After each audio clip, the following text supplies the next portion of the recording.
तो हम जब से गाय गोबर को गए तब हमारी स्वास्थ्य हो, पर्यावरण हो, कृषि हो, चरित्र हो, हर कहीं न कहीं ह्रास होता चला गया। इसलिए हम सभी मिल करके जो गो टेक्नोलॉजी है उसको डेवलप करना चाहते हैं। और गो टेक्नोलॉजी मतलब होता है कि जो गाय के पंचगव्य है उसके सारे तत्वों को हम जाने, उसके अंदर जो कंपाउंड्स है उसको जाने, और उस सारे को निकाल करके हम मानवता की रक्षा कैसे कर सकते हैं, हम अपनी पेस्टिसाइड्स कैसे बना सकते हैं, अपनी मेडिसिन कैसे बना सकते हैं, बहुत सारी चीजें इससे हम निर्माण कर सकते हैं।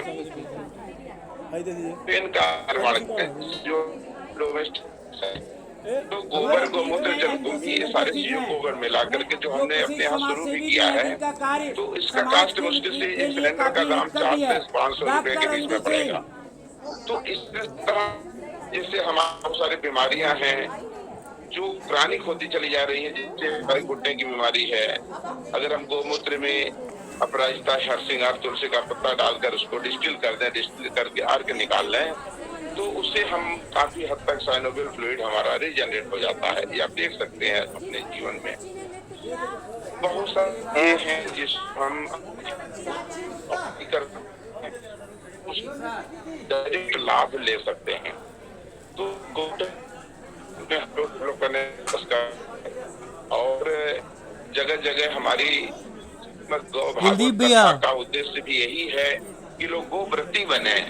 अगर गाय का उपयोग हम गाय अपने घर में नहीं रख सकते, उसका सेवा नहीं दे, कम से कम कर सकते हैं कि गाय के पंचगव्य हैं उसे हम अपने जीवन में ला सकते हैं। जैसे उदाहरण देखिए कुलदीप भैया, जब हमको आदेश कर दीजिए, आप सही में हमको आप आदेश कर दीजिए। कितनी बार दीप मित्र वो आगे जाते हुए चलता था, शादी पे करवा के रख दीजिए। अरे नहीं, बहुत नॉलेज देते हैं, बनवा दीजिए ना तुरंत भैया, तुरंत बनवा दीजिए ना। जी, आज जब हम उस पर रिसर्च किए और हम जब उस सारी चीजों को अवयव को एक साथ मिला के से निकलता है। भाई साहब क्या हाल चाल? सब बढ़िया है। हम सारे जीवन में अभी कर सकते हैं। हम बात भी केवल उतना ही करना चाहते हैं जो हमारे जीवन में कर सके। जो हम कर रहे हैं आप भी कर सकते हैं। लेक्चर से मतलब नहीं, लेकिन जो का लेक्चर जरूरी है जिसका उपयोग हम अपने जीवन में कर सकते हैं।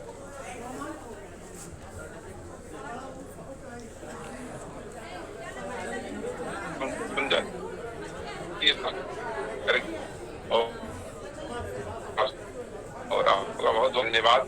और कभी समय मिलता है तो हम लोग विस्तार से चर्चा इसकी करें। और आज आप लोगों के लिए हम को बहुत बहुत साथ। हाँ भैया,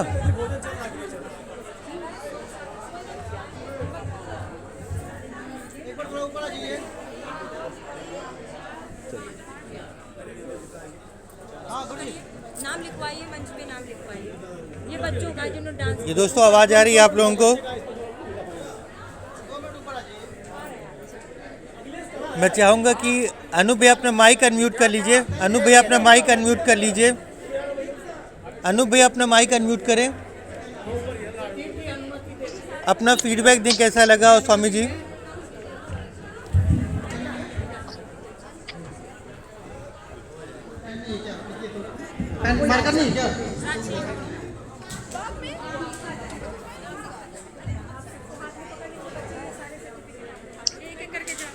जी मैं आपसे एक बात कहना चाहता था आप सभी से। आवाज आ रही है मेरी? जी जी जा रही है। हाँ, दीप मित्रम कि बातें हो रही थी कि मेरा ही है। हमने जो है हाँ, जब से इस न्याय के क्षेत्र में हम आए हैं, मैंने एक प्रण कर रखा है कि जितने हमारे शुभेच्छु हैं और आप लोगों के माध्यम से मैं अवगत करना चाहता हूँ कि पिछले 20 सालों से जो गरीब, असहाय और शोषित वंचित समाज के लोग हैं, मैं उनकी निःशुल्क हर तरीके से मदद करता हूँ। कोई भी समस्या हो, किसी भी तरह की समस्या हो लीगल क्षेत्र में, मैं निःशुल्क मदद करने में तत्पर रहता हूँ और सदैव भी रहूंगा। तो आप सभी को भी यदि हमारी क्षमता, हमारी योग्यता जो भी हो थोड़ी है, इसके अनुसार जब भी कभी भी आवश्यकता पड़े आप लोग आवाज दे सकते हैं और मैं आपके लिए तत्पर रहूंगा। धन्यवाद।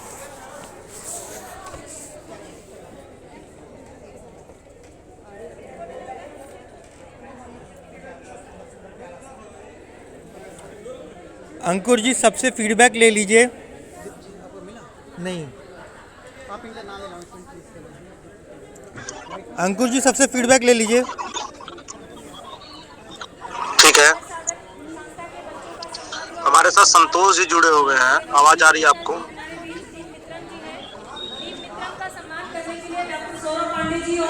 संतोष जी आपको आवाज आ रही है? ठीक है, अपर्णा जी आप अपना फीडबैक दे दीजिए, कैसा लगा अनूप सर और स्वामी सर को सुन के, और कैसा लगा आपको? फीडबैक दे दीजिए। सर मुझे बहुत अच्छा लगा, थैंक यू, आपने मतलब इतना सारा इन्फॉर्मेशन दी लड़कियों के बारे में। अगर हमें ऑब्वियस सी बात है कोई जरूरत पड़ती है तो हम जरूर आपको कांटेक्ट करने की कोशिश करेंगे। Thank you sir. Brajesh ji है, ब्रजेश जी अपना फीडबैक दे दीजिए। दोनों स्पीकर्स के लिए साधुवाद है। और जो भाव है कि सबका कल्याण हो, सबका मंगल हो, ये खुद में बहुत अच्छा है, इसलिए साधुवाद है। और कोई अगर ऐसे कोई लोग मिलते हैं तो जरूर बात की जाएगी। रह गई बात गौ से संबंधित, इस पे तो बहुत काम करने की जरूरत है और सबको जो भी सहयोग इसमें हो सकता है अनुसंधान के रूप में, जैसे बायोटेक्नोलॉजी वाले भी लोग जुड़े हैं, इस पे काफी कुछ किया जाना जरूरी है। और यदि हमारे ग्रंथों में कुछ भी लिखा है तो वो ऐसे ही नहीं लिखा है, उसमें निश्चित रूप से वो सार है, वो सूत्र है। तो लेकिन आज के आधुनिक समाज में उसमें आज के जो विज्ञान है उसकी कसौटी पे चीजों को लोगों को बताते हुए, परखते हुए उसको आगे बढ़ने की जरूरत है, तो हमारा कल्याण हो सकता है। अदरवाइज तो पूरे विश्व का कूड़ा ही हमारे देश में केमिकल्स के रूप में बिकता है और बहुत सारी दवाइयों के रूप में बिकता है, सो कॉल्ड फर्टिलाइजर्स के रूप में भी बिकता है। और बहुत सारा नुकसान ऑलरेडी मानव जीवन का और हमारी प्रकृति का हो चुका है। तो हम लोग जो लोग भी इस पे काम कर रहे हैं वो लोग साधुवाद के पात्र हैं, और जो भी हम लोगों का सहयोग हो हम सबको का सहयोग करना चाहिए। बहुत बहुत धन्यवाद। ड्रैगन आईडी से कौन है? ड्रैगन आईडी से जो है वो अपना फीडबैक दें 1 by 1। ड्रैगन आईडी से कौन कौन है? 1 2 3। जी सर नमस्कार, मणि जी सर, समाधान वेलफेयर फाउंडेशन से ड्रैगन आईडी।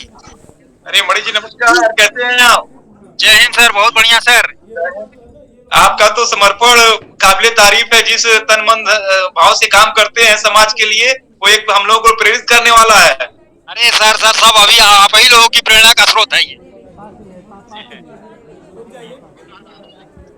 चलिए ठीक है, और एक आईडी से कौन, ड्रैगन आईडी से कौन है? अशोक सर है या कौन है? वो अपना फीडबैक दें हमें। बहुत सुंदर स्वामी जी बतलाए, अपर्णा जी बहुत सुंदर बतलाई हैं। मैं दोनों को बहुत ध्यान से सुन रहा था। और अनूप सर तो वो अधिकार बनाने के लिए घरेलू हिंसा बहुत कम होती है कि उस पर ज्यादा ध्यान नहीं दिए हम ज्यादा अपर्णा मैम का सुने ध्यान से। और स्वामी जी बतलाए जो इंसेक्टिसाइड है, पेस्टिसाइड जो हम लोग जहर छिड़कते हैं पौधा पर, तो गाय का मूत्र लेकर के तुलसी पत्ता और मिला के उसका पेस्ट और तैयार करके छिड़काव करें तो मानव जीवन की रक्षा हो सकती है। बहुत बहुत धन्यवाद स्वामी जी को और अपर्णा मैम को। धन्यवाद, मित्रम प्रणाम सभी को। ठीक है, तारा फाउंडेशन से कोई है वो अपना फीडबैक दे दें। सभी लोगों को बहुत बहुत नमस्कार। और अनूप जी का बड़ा स्टेटमेंट काबिल तारीफ है, क्योंकि यह समाज के लिए सारे लोग कर नहीं पाते हैं बिना किसी फायदे के, नुकसान के। तो इनका एक प्रयास जो है बहुत अच्छा है, और इसके लिए हम लोग भी इनके साथ जुड़ेंगे। और जो भी समस्याएं समाज में रहेंगी महिलाओं से या किसी से रिलेटेड, उस चीज़ को हैंड ओवर किया जाएगा। और बड़ा मैडम ने जो स्टेटमेंट दिया है, और यह जो है क्योंकि बच्चों के लिए भी आने वाले फ्यूचर के लिए बड़ा अच्छा संदेश है। और किसी एक चीज़ पर अगर उस चीज़ पर पेटेंट करके बढ़िया से काम किया जाए और स्पेशलिस्ट के तौर पे अगर किया जाए, और आज अनुसंधान का ही फ्यूचर है, क्योंकि नई नई चीज़ें जो है जनरेट हो रही हैं और नई नई बीमारियां बड़ा रूप ले रही हैं, तो इसका जो है समाधान होना बहुत ही ज़रूरी है। और इसके लिए हमारा भी तारा स्मार्ट हेल्थ फाउंडेशन भी तरह तरह के लोगों से जुड़ करके उनकी समस्याओं का निवारण करता है और उनको उनके गंतव्य तक पहुंचाता है। इसमें हमारा यही प्रयास है कि सब लोग सामूहिक रूप से जुड़ करके और एक दिशा में काम करें। धन्यवाद। ठीक है, मैं भी अपना फीडबैक दे देता हूँ। मित्रम की चौपाल, माता की चौपाल, मित्रम मंच, समाधान विभाग, ये सब इतना अच्छे से काम कर रहा है। और संडे मित्रम, संडे स्कूल में सभी लोग जुड़ते हैं और अपने विचारों को शेयर करते हैं और कहीं ना कहीं समाधान देते हैं। क्या हर एक समस्या का समाधान हमारे पास है। तो आज बहुत अच्छा लगा। आज के अनूप सर और अपर्णा जी जो हैं उन्होंने बहुत अच्छा बात किया। और लेकिन हम महिलाओं को लेकर के आप लोग बात करते हैं, पुरुषों को लेकर के आप लोग कब बात करेंगे? पुरुष हाँ, तो इसके पता संबंध में आपने चूंकि महिलाओं की बात पूछी तो मैं बताया। सर, मैं आपको ये भी बताना चाहता हूँ कि जो कानून बना है ये केवल महिलाओं के लिए घरेलू हिंसा नहीं है।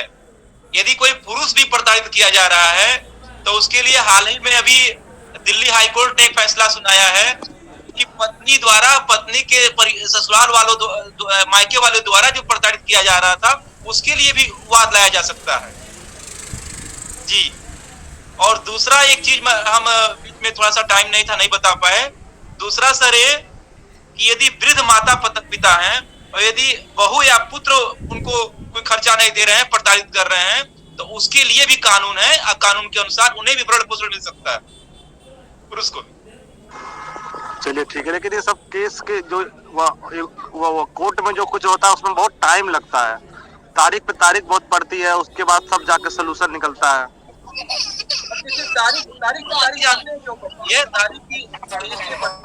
मान लीजिए कोई मुकदमा फाइल हुआ, जब पार्टी हाजिर नहीं होता है उसी में बस थोड़ा टाइम लगता है। बाकी चीजों में अब सबका काम करने का तरीका अलग अलग